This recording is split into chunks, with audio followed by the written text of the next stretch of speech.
मुझे मुझे लगता है कि मैं एज़ ए कलाकार ही सही हूँ और हम लोगों के लिए पॉलिटिक्स सही है नहीं। रीज़न ये कि यहाँ सच बोलने पे प्रॉब्लम है। यहाँ जो सच बोलेगा वो कभी जीवन में मुझे नहीं लगता कि पॉलिटिक्स में वो बहुत आगे तक जाएगा। यहाँ सिर्फ़ झूठे वादे करना आपको अगर आता है तो आप पॉलिटिक्स में आओ। आपको दुनिया को सिर्फ़ बेवकूफ़ बनाना है तो आप आओ। हम लोगों ने सिर्फ़ ईमानदारी से अपने जीवन को लेकर चला है और हमेशा से हमने ईमानदार एक ज़िम्मेदार और ईमानदार दोनों चीज़ें हमारे अंदर थी, शायद तभी हम यहाँ तक पहुँचे। और हार का कारण देखिए, अब बिहार की जनता को बदलाव ही नहीं चाहिए, बिहार की जनता को बेहतर कुछ नहीं चाहिए। तो उसके लिए ज़िम्मेदार कोई नेता नहीं हो सकता, वो आरजेडी नहीं हो सकता। बल्कि मुझे लगता है कि वो ज़िम्मेदारी कहीं न कहीं पब्लिक को उठानी पड़ेगी कि अगर उसको बेहतर बिहार चाहिए और उनको बेहतर बिहार अगर दिख रहा है तो सही है, बेहतर बिहार मुझे लगता है कि मैं बेहतर हूँ और मैं बेहतर अपने जीवन में अपने बच्चों के लिए कर रहा हूँ। अगर बिहार के लोगों को भी अपने बच्चों के बेहतर के लिए करना है, तो उनको बेहतर विकल्प के साथ ही जाना पड़ेगा। अगर वो नहीं जाना चाहते हैं, उनको लगता है कि हमारे लिए यही सरकार बेहतर है, तो भाई उनका अपना चुनाव है, उनकी अपनी सोच है।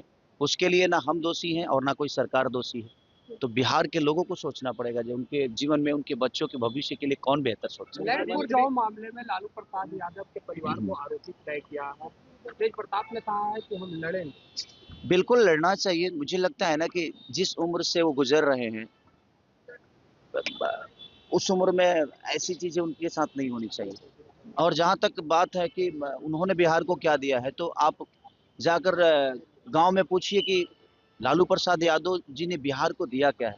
जो अधिकार हमें बोलने के लिए, खटिया पे बैठने के लिए, हमें अपनी आवाज़ बुलंद करके कुछ कहने के लिए जो उन्होंने दिया है आवाज़, जो छोटे वर्ग के लोग थे उनको जो आवाज़ उन्होंने दी है, मुझे नहीं लगता कि अगर वैसा नेता हमारे बीच में नहीं होता तो शायद हम आज भी किसी न किसी दबाव में जी रहे होते। पर खेसारी जी जो आरोप लगे हैं तो क्या उसे आप बेबुनियाद भी मान रहे हैं? सच पूछिए ना तो आरोप लगाना ना, अगर आपके पास पावर है ना भैया, तो आप कभी भी किसी पे आरोप लगा सकते हो।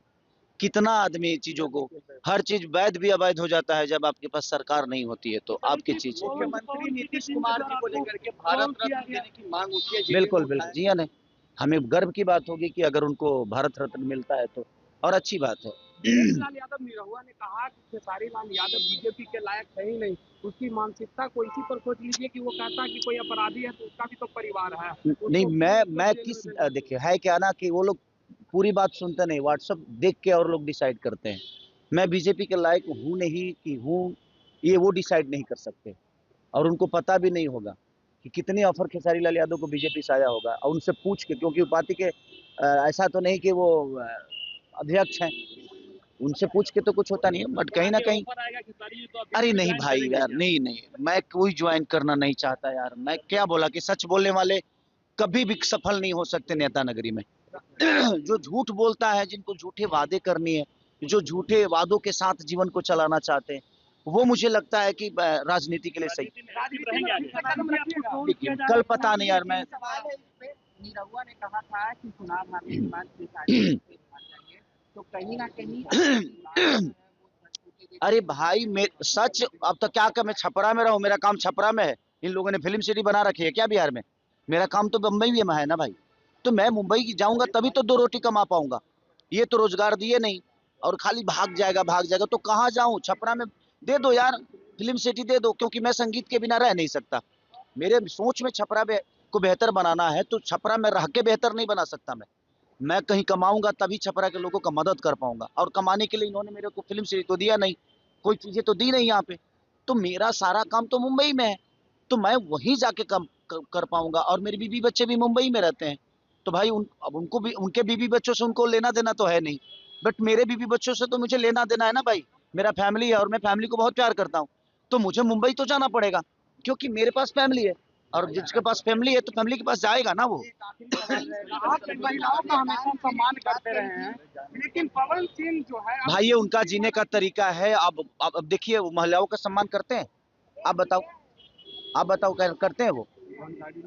नहीं करते ना। उसके बावजूद भी बीजेपी उनको सिक्योरिटी देकर बैठा है ना। तो ये उनका विषय है भाई, वो उनकी जिंदगी है, उनकी पार्टी है, उसमें मेरा कोई लेना देना नहीं है। वो भाई अपने हिसाब से जीते हैं, उनका अपना जीने का तरीका है। मैं अपने हिसाब से जीता हूँ, मुझे पता है जो कौन क्या है, तो उसके लिए धन्यवाद, थैंक यू। खेसारी जी 20 बीघा जमीन आपने दिया लेकिन इसका जवाब नहीं दिया गया है। हाँ? आपने 20 बीघा जमीन दान किया है लेकिन इसका जवाब कोई नहीं दे पाए बीजेपी के